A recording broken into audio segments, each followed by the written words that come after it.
Midday hog ya jing ruai baro bangi ruai. Midday hog ya jing ya ro bangi wan lam. Miyot naman kapor bangi ring mensil hamingi hamingi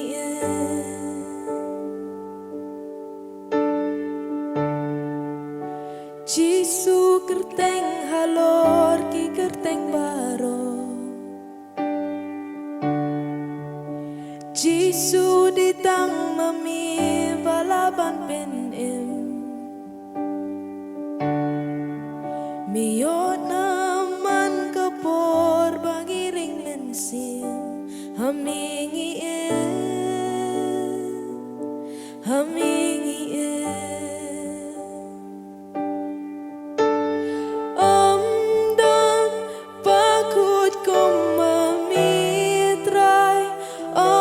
Syukum mami plik hikmat ban ijing kela ben pau ruhang abad benda ladot not bat lamda jing ijong mi ang asya kiway.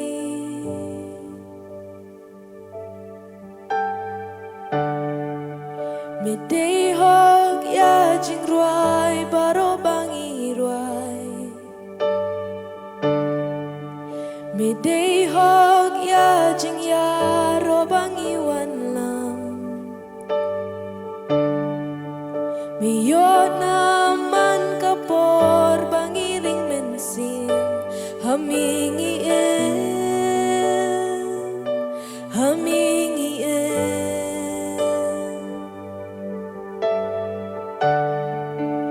Jisu kerteng halor ki kerteng baro. Jisu ditang mami balaban pen im. Miyot naman kapor bangiring mensil hamingi hamingi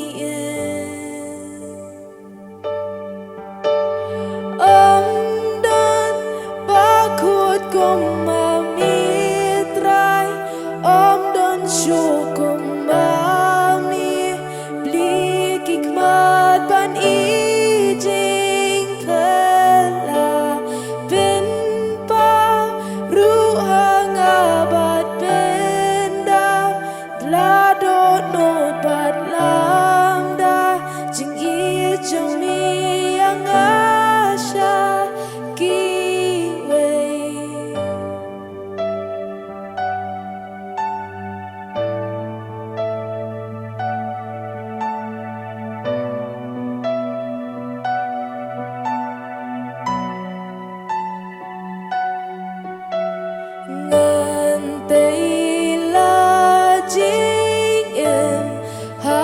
Jing ijong mi long mau siang baskem bad ngan shan ya ru tang hamida lei ngan nom ki kus lai ngan jing em ha jing ijong mi long mau siang baskem bad ngan shan ya ru tang hamida lei ngan ki kus lai bakut kong mamitrai dan syukur.